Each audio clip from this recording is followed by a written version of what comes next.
Today, we officially launched the project Accelerating Governance and Adaptive Pedagogy through Artificial Intelligence, or Project Agapay, guided by the ASEAN Vision 2045 and made possible through the partnership of the DepEd and the ASEAN Foundation. So ayan na mga DDS, no?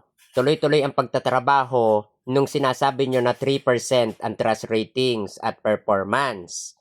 Nasaan kaya yung mataas ang trust ratings at mataas ang performance? Ano ba ang naging performance ni Sarah? Ang naging performance ni Sarah ay mag-travel? Ang trust ratings ay magnakaw? Aray ka! Well, mag-aral kayo ng AI, mga DDS. Wait, yun nga mga palang mga source nyo, mga AI. Pero hindi pa kayo ganun kagaling kasi nabibisto na AI, di ba?